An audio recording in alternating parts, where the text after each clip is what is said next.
de los grupos. En primer lugar, por el Grupo Vasco, señor Aguirrechea. Muchas gracias, señora presidenta. Señor Companys, bienvenido. Y en nombre de mi grupo, que no ha propuesto ningún nombre también, pues desde una perspectiva, digamos que de distanciamiento en un principio de lo que podía ser esto, le agradezco su presencia y sí me gustaría preguntarle lo que a todos los demás también les he preguntado, ¿no?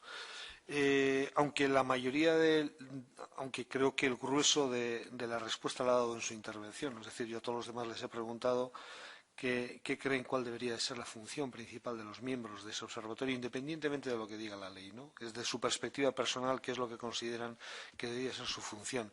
Yo creo que en su intervención lo ha dicho de esa manera. Por lo tanto, le daría una pequeña vuelta a esa pregunta, diciéndole cuál es la mayor carencia que ve usted en estos momentos, a qué tendrían que hincarle el diente lo primero. Es decir, en qué creen que es la prioridad dentro de las funciones que tiene, porque ustedes, o desde su perspectiva personal, considera que puede existir, digamos, dónde puede estar la mayor carencia, ¿no?, de alguna manera, en la que tengan que intervenir ustedes porque consideran que hay algo que no funciona. Por lo tanto, como todo lo demás ya lo ha respondido en su intervención, esa sería mi pregunta. Muchas gracias, señora presidenta. Gracias, señora Aguirrechea. Señora Lozano, por el Grupo de Unión Progreso y Democracia. Muchas gracias, presidenta. Señor Companys, bienvenido a esta comisión. Le agradezco su intervención.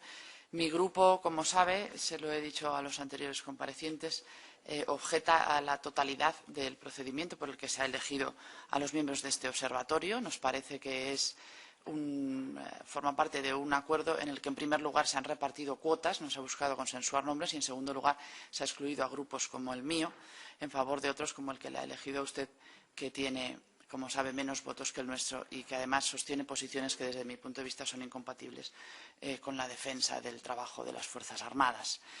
Cuando el procedimiento es erróneo en toda regla, como es nuestra opinión sobre este, pues ocurre que al final acaba siendo propuesta gente como usted, y se lo digo, no es nada personal, es simplemente nuestra opinión. Es decir, usted es un político, yo respeto mucho la política, como no podía ser de otra forma.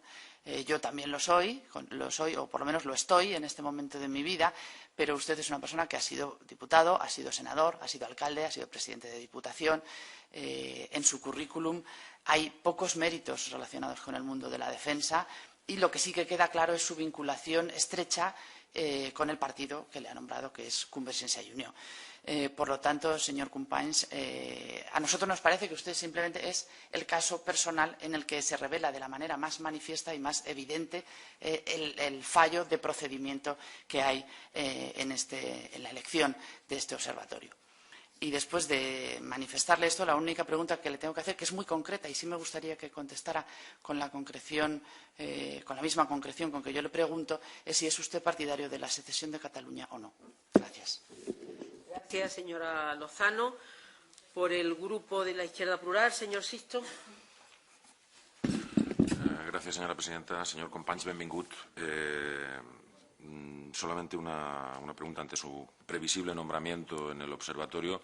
¿Cuál es su plan de trabajo? ¿Qué prioridades entiende usted que tiene que desarrollar el observatorio? Gracias.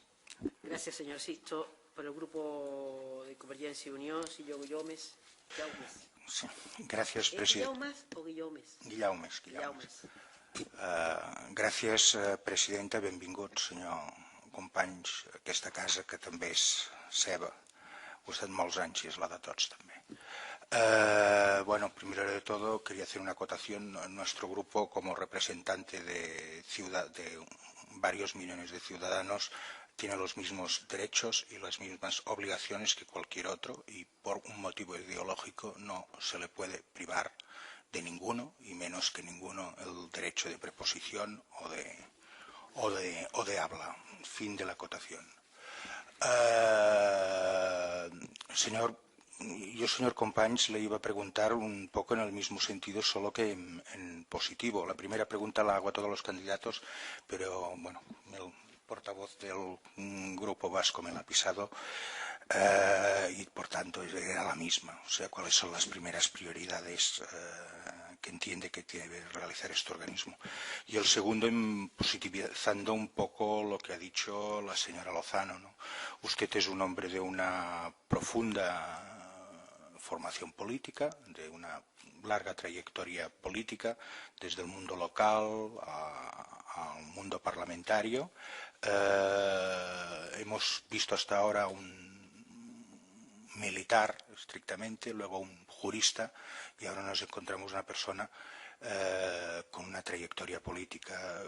Mi pregunta sería la misma que a ellos en este sentido. ¿Qué cree que una persona de larga trayectoria política puede aportar al Observatorio de la Vida Militar? Muchísimas gracias, Presidenta. Gracias, señor Guillaumes. Por el Grupo Socialista, señor López Garrido. Gracias, señora presidenta. Gracias, señor Companys, por su presencia, por su comparecencia. Bueno, yo quisiera decir que, evidentemente, esto es una propuesta que nace de, al menos, dice la ley, 3 grupos. Son 4 grupos los que proponen a los que van a ser votados por el Pleno del Congreso. Por tanto, tienen absolutamente toda la legitimidad y la legalidad, porque se ha seguido el procedimiento previsto por la ley. Pero nosotros no entendemos que esta sea una comparecencia de trámite, en donde no se dice nada, porque si no, pues hubiera sobrado esta comparecencia. Estas comparecencias, como otras de otros órganos constitucionales, que nacen de acuerdos de grupos parlamentarios y que llegan a la propuesta al Pleno de la Cámara, tienen un sentido, como pasa en otros parlamentos del mundo, y tienen el sentido de ver cuáles son las opiniones de las personas que se presentan, porque no olvidemos que queda un trámite fundamental, que es que se va a votar por el Pleno de la Cámara. Y ahí, cuando se vota en el Pleno de la Cámara, cada diputado o diputada es libre para poder votar lo que le parezca. Por eso, este es un trámite que no es un trámite, entre comillas, sino que es algo importante. Por eso nosotros y otros grupos parlamentarios estamos haciéndoles preguntas sobre su opinión respecto de funciones que va a llevar a cabo el Observatorio de la Vida Militar. No es ocioso en absoluto. Nos parece importante que los candidatos, que son todavía candidatos, y por tanto no miembros todavía del Observatorio de la Vida Militar, expongan su posición, porque ello puede influir en el voto final que va a haber en el Pleno del Congreso de los Diputados. Lo mismo que ha sucedido en el caso del Senado. En su caso,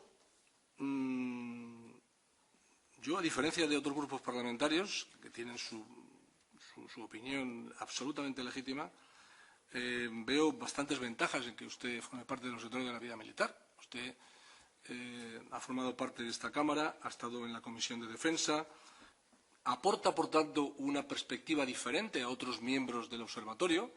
Es lo interesante de esta propuesta, el que son distintas perspectivas las que van a encontrarse en ese observatorio. La repetición clónica de las mismas personas provenientes de los mismos ámbitos no serviría de mucho, pero hay gente que ha estado en el Ejército, hay otras personas que provienen de las asociaciones profesionales, otras personas que provienen de cargos que han tenido en el Ministerio de Defensa. En fin, hay otras personas que vienen de la universidad. En su caso, usted viene de una actividad que tiene que ver con las Cortes Generales, y me parece que es interesante también esa perspectiva. Y por eso a mí me gustaría preguntarle cómo usted ve la relación del Observatorio de la Vida Militar con las Cortes Generales. Es importante, además, que se fije bien al comienzo, porque el comienzo de los órganos determina un poco su personalidad futura. Por tanto, este probablemente es el Observatorio de la Vida Militar más relevante de todos, porque va a marcar un poco la línea. Y en este sentido me gustaría saber cuál es su visión de la relación del Observatorio con las Cortes Generales, a la que tiene que rendir cuentas, por así decirlo, el Observatorio. Hay un informe que se debate en las comisiones de defensa del Congreso y del Senado. Esto es lo que yo quería esencialmente que usted me dijera. Y luego, la otra cosa que le quería preguntar tiene que ver con algo que usted ha mencionado, que es el proceso de modernización legislativa del cual usted ha sido un espectador, y no meramente espectador, sino actor en esta casa. En relación con... quisiera hacerle una pregunta en donde conectase esto que ha mencionado sobre la modernización legislativa de las Fuerzas Armadas y la presencia de España en alianzas internacionales de defensa y la evolución de las Fuerzas Armadas como consecuencia de esa presencia en alianzas militares de defensa supranacionales. Y, por tanto, me gustaría saber, desde su perspectiva, qué pueden aportar esa presencia en esas alianzas en cuanto a una de las funciones que tiene el Observatorio de la Vida Militar, que es promover la adaptación del régimen del personal militar a los cambios que se operen en la sociedad y en la función pública. Entiendo que no es solo la sociedad española, es también la sociedad europea, es también sociedades que van más allá de la sociedad española. Estos son los dos grandes asuntos que me gustaría que usted pudiese contestar. Muchas gracias. Gracias, señor López Garrido. Por el Grupo Popular, señor Ferrer.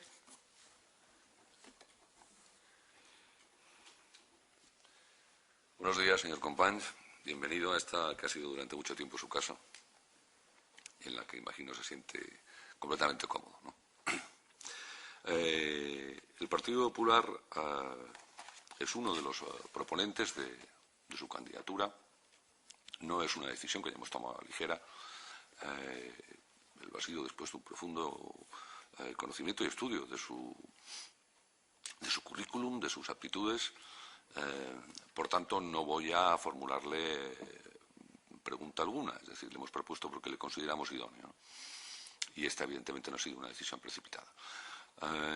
Voy a seguir con muchísimo interés la contestación que usted realice a las demás, ¿no? Sí, quisiera únicamente ponerle de manifiesto dos de las características de su persona que a nosotros nos han llamado poderosamente la atención y han hecho que consideráramos precisamente esa idoneidad para desempeñar esta responsabilidad. Por un lado, evidentemente, su vinculación con la defensa, el trabajo que usted ha realizado en las comisiones de defensa y que creemos que es ya de por sí, evidentemente, un aval, ¿no? Pero yo voy a decirle, nosotros especialmente hemos valorado su condición de persona con una profunda experiencia política. Esto nos ha parecido extraordinariamente interesante.